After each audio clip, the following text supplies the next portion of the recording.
talking about why we don't want to belly breathe.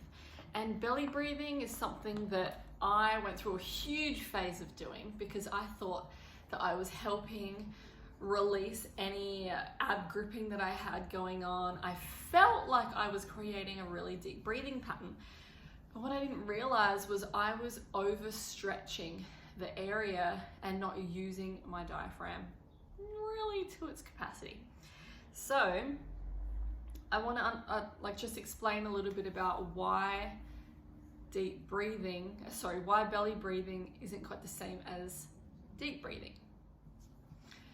So deep breathing isn't the same as belly breathing.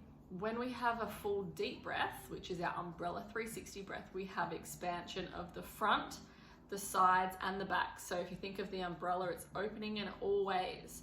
And when it's doing that, it's not overstretching too much in any direction.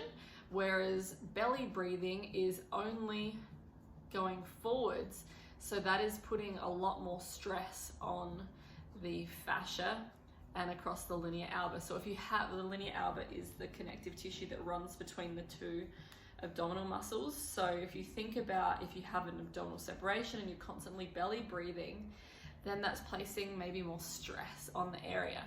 So, well, whether you have one or not, it's just not efficient, right? And so we want to be able to establish natural movement, which means that we need to be using the ribs properly and establish correct mobility. And you might find that it's actually really challenging to breathe correctly. And to me, I'm still grasping it, and I've been doing this for months. And it's something that will take a lot of practice and will take a lot of mindfulness and will take just more care.